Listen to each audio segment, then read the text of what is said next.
गोलीय दर्पण से संबंधित कुछ परिभाषाएं। पहला, वक्रता केंद्र। गोलीय दर्पण दो प्रकार के होते हैं। पहला, उत्तल दर्पण, दूसरा अवतल दर्पण। गोलीय दर्पण एक खोखले गोले का एक भाग होता है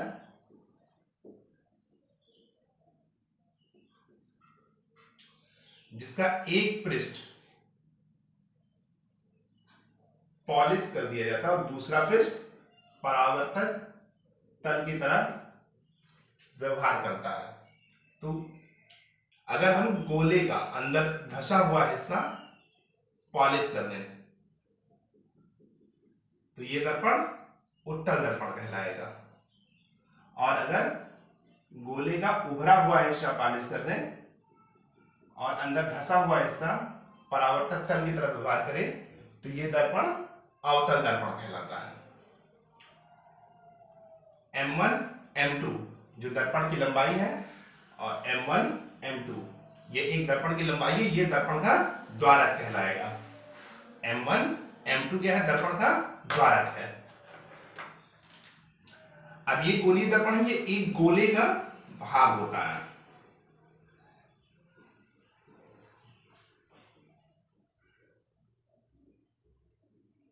तो दर्पण के द्वारक का जो मध्य बिंदु होता है वो दर्पण का ध्रुव कहलाता है।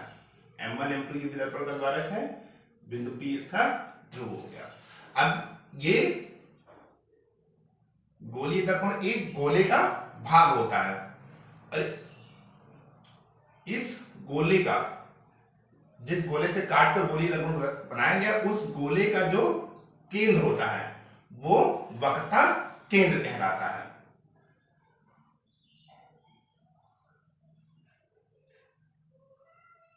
ये वक्रता केंद्र कहलाता है। दर्पण के ध्रुव और वक्रता केंद्र को मिलाते हुए एक रेखा खींच दी जाती है, सीधी रेखा। ये दर्पण का मुख्य अक्ष कहलाती है। दर्पण का मुख्य अक्ष कहलाएगा।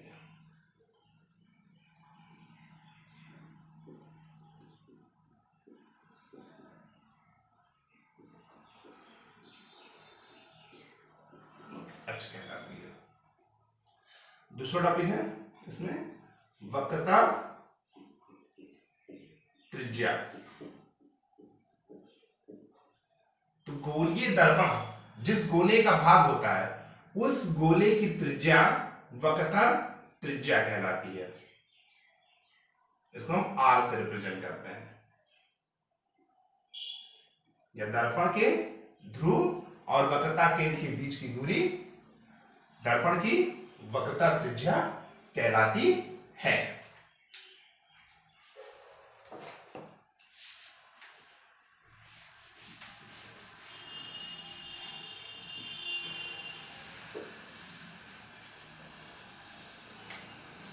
दूसरा टॉपिक है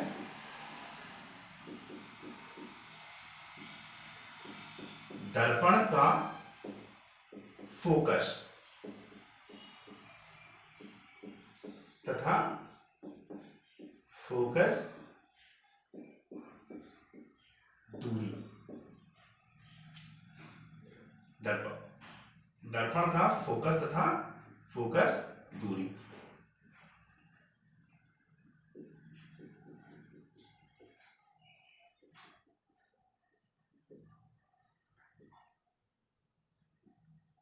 ये उत्तल दर्पण है।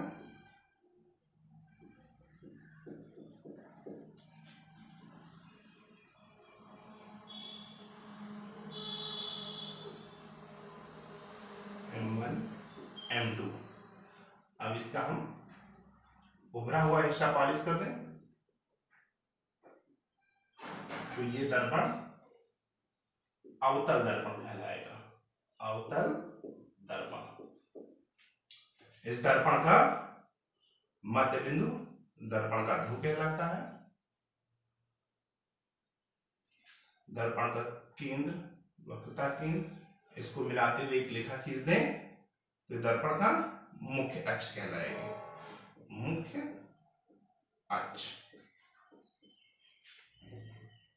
दर्पण का वक्रता केंद्र, इसको मिलाने वाली रेखा दर्पण की मुख्य अक्ष कहलाती है, मुख्य अक्ष।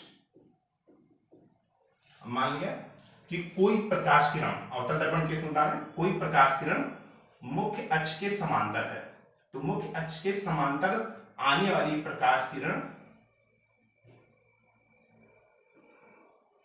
मुख्य अक्ष के समांतर आने वाली प्रकाश किरण परावर्तन के पश्चात जिस बिंदु से जाती हैं उस बिंदु को दर्पण का फोकस कहते हैं। अवतल दर्पण केस में जब भी कोई प्रकाश किरण मुख्य अक्ष के समांतर आती है तो परावर्तन के पश्चात जिस बिंदु से जाती हुई प्रतीत होती है उस बिंदु को हम अवतल दर्पण का फोकस कहते हैं। उत्तल दर्पण के केस में मुख्य अक्ष के समांतर आने वाली प्रकाश किरण परावर्तन के पश्चात जिस बिंदु से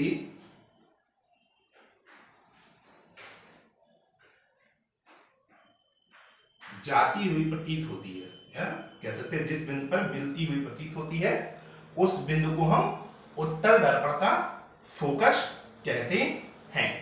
दर्पण की ध्रुव तथा फोकस के बीच की दूरी दर्पण की फोकस दूरी कहलाती है, दर्पण की फोकस दूरी कहलाती है।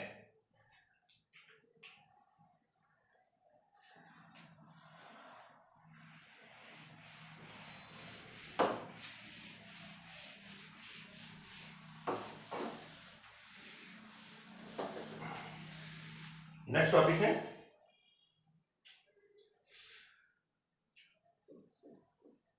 गोलीय दर्पण से परावर्तन के नियम। गोलीय दर्पण से परावर्तन के नियम। पहला नियम है जब भी कोई प्रकाश किरण मुख्य अक्ष के समांतर आती है तो वो दर्पण पे पड़ने के बाद परावर्तन के पश्चात उसके फोकस से होकर जाती है या जाती हुई प्रतीत होती हैं।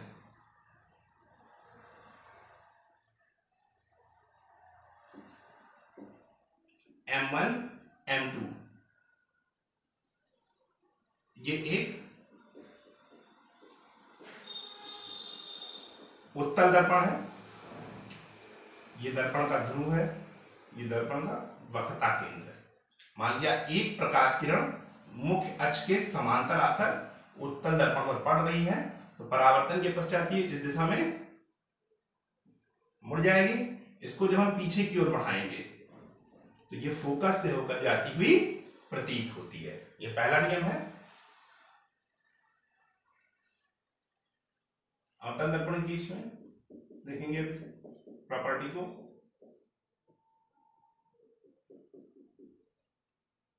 माना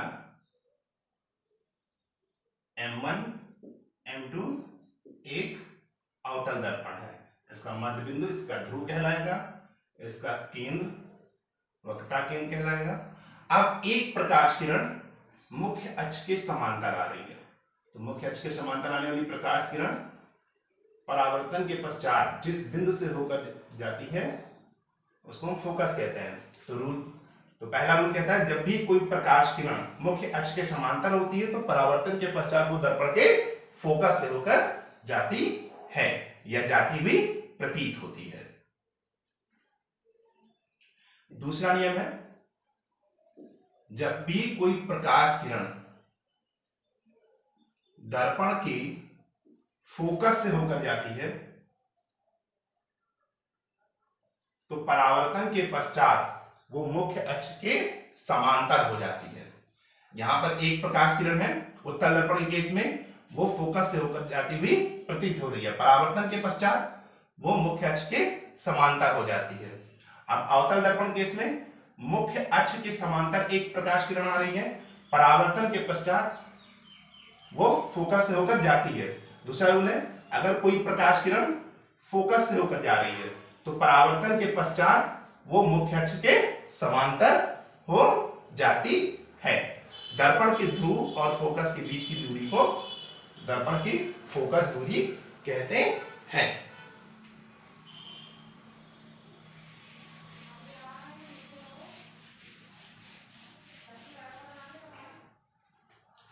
तीसरा नियम,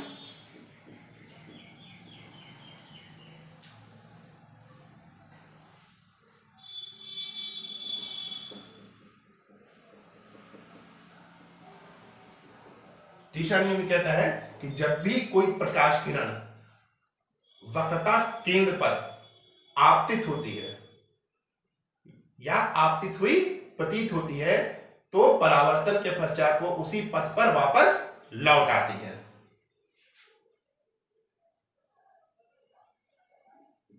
M1, M2 ये आपका एक उत्तल दर्पण है।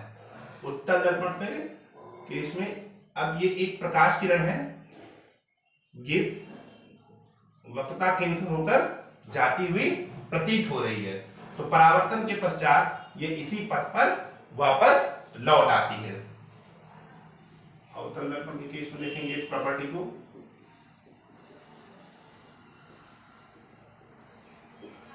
M1, M2 ये एक अवतल दर्पण है जिसका ध्रुव P है, वक्रता केंद्र C है।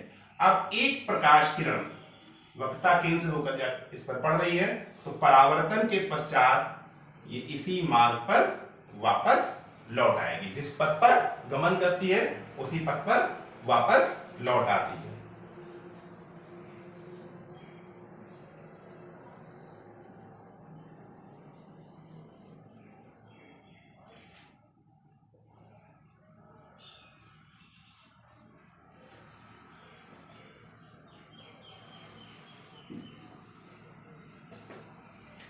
फोर्थ रूल है,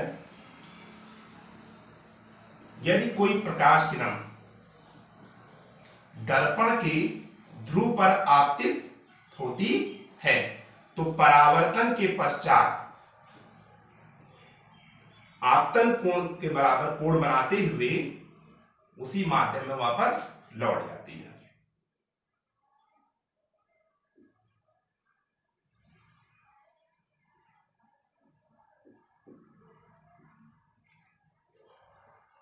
ये गोलीय दर्पण से परावर्तन के नियम है।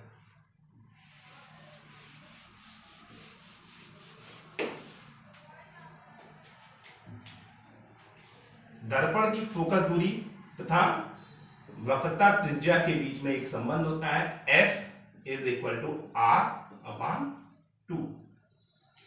दर्पण की फोकस, दर्पण से वस्तु की दूरी तथा दर्पण से प्रतिबिंब की दूरी V के बीच में एक संबंध होता है, 1/F is equal to 1/U plus 1/V।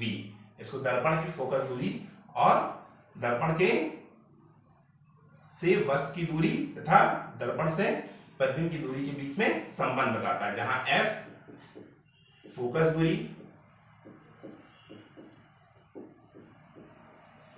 U दर्पण के ध्रुव से वस्तु की दूरी, तो V इज इक्वल टू दर्पण के ध्रुव से प्रतिबिंब की दूरी है।